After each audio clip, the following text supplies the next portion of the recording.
ಎಲ್ರಿಗೂ ನಮಸ್ಕಾರ. ನಾನಿವತ್ತು ಬೇಕ್ರಿ ಸ್ಟೈಲ್ಗಿಂತ ಉತ್ತಮವಾಗಿ ಆರೋಗ್ಯಕರವಾದಂಥ ಧಾರವಾಡ ಪೇಡ ಮಾಡ್ತಾಯಿದ್ದೀನಿ. ಹೆಂಗೆ ಮಾಡೋದು ಅಂತ ನೋಡೋಣ ಬರ್ರಿ. ಅದಕ್ಕೆ ಮೊದಲು ನಾ ಇಲ್ಲಿ ಒಂದು ಕಡಾಯಿಗೆ 3 ಕಪ್ದಷ್ಟು ಸಕ್ಕರೆ ತೊಗೊಂಡು ಚೆಂದಾಗಿ ಕರಗಿಸಿ ಈ ರೀತಿ ಬುರುಗ್ ಆದ ಸ್ಟೇಜ್ದಾಗೆ ನಾವು ಬಂದ್ ಮಾಡಿ ಚೆಂದಂಗೆ ಕೈ ಆಡಿಸ್ಕೋಬೇಕು. ಸಕ್ಕರೆ ಕರಗಿಸ್ಬೇಕು ಫುಲ್ಲ. ನೋಡಿರಿ, ಈ ರೀತಿ ಬುರುಗ ಬಂದಾಗ ಇದು ಬೂರ ಸಕ್ಕರೆ ಆಗ್ತದೆ. ನೋಡಿರಿ, ಇದು ಆರಿಸ್ಕೋಬೇಕು ಚೆನ್ನಾಗಿ ಕೈ ಆಡ್ಸ್ಕೊತಾ. ನೋಡಿರಿ, ಈ ರೀತಿ ಆಗ್ತದೆ.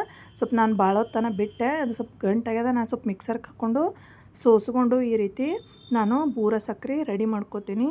ಈ ಕಡೆ ಇನ್ನೊಂದು ಕಡಾಯಿಗೆ ನಾನು 3 ಕಪ್ ಸಕ್ಕರೆಗೆ 1 ಕಪ್ದಷ್ಟು ಹಾಲಿನ ಪುಡಿ ತೊಗೊಂಡಿನಿ. ನೀವು ಅಂಗನವಾಡಿಯಾಗ ಸಿಗುವಂಥದ್ದು ತೊಗೋಬೋದು, ಇಲ್ಲ ಕೊಂಡೂ ತೊಗೋಬೋದು. ನೋಡಿರಿ, ತುಪ್ಪ ಹಾಕಿ ಸ್ಲೋ ಫ್ಲೇಮ್ದಾಗ ಸಣ್ಣಂಗೆ ಉರಿ ಇಟ್ಟು ಚೆನ್ನಾಗಿ ಕರೆ ಬ್ರೌನ್ ಕಲರ್ ಬರೋ ಥರ ಹುರ್ಕೋಬೇಕು. ಅದು ಹುರಿದಾದ್ಮೇಲೆ ನಾನು 1 ಕಪ್ದಷ್ಟು ಹಾಲು ತೊಗೊಂಡಿನಿ. ಈ ಹುರಿದಿದ್ದ ಪುಡಿಗೆ ಸ್ವಲ್ಪ ಹಾಲು ಹಾಕ್ಕೊಂಡು ನಾನು ಚೆನ್ನಾಗಿ ಹುರ್ಕೊಂಡಿನಿ. ನಂತರ ನೋಡಿರಿ, ಇದಕ್ಕೆ ನಾನು 1-2 ಕಪ್ದಷ್ಟು ಬೂರ ಸಕ್ಕರೆ ಹಾಕಿ ಚೆನ್ನಾಗಿ ಆರಿಸ್ಕೊಂಡು ಈ ರೀತಿ ಯಾವ ಬೇಕಾ ಶೇಪ್ದಾಗ ನೀವು ಮಾಡ್ಕೋಬೋದು. ಇದಕ್ಕೆ ನಿಜವಾದ ಶೇಪ್ ಇರಲ್ಲ, ನಿಮ್ಗೆ ಯಾವ ಬೇಕೋ ಆ ರೀತಿ ಮಾಡ್ಕೋಬೋದು. ನೋಡಿರಿ, ಎಷ್ಟು ಸಾಫ್ಟಾಗಿ ಮನೆಯೇ ಹೆಲ್ದಿಯಾಗಿ ಮಾಡ್ಕೊಂಡಿನಿ. ನೀವು ಮನೇಲಿ ಟ್ರೈ ಮಾಡಿರಿ. ಈ ವಿಡಿಯೋ ಇಷ್ಟ ಆದರೆ ಲೈಕ್ ಮಾಡಿ, ಶೇರ್ ಮಾಡಿ, ಹಾಗೆ ನನ್ನ ಚಾನಲನ್ನು ಸಬ್ಸ್ಕ್ರೈಬ್ ಮಾಡಿ.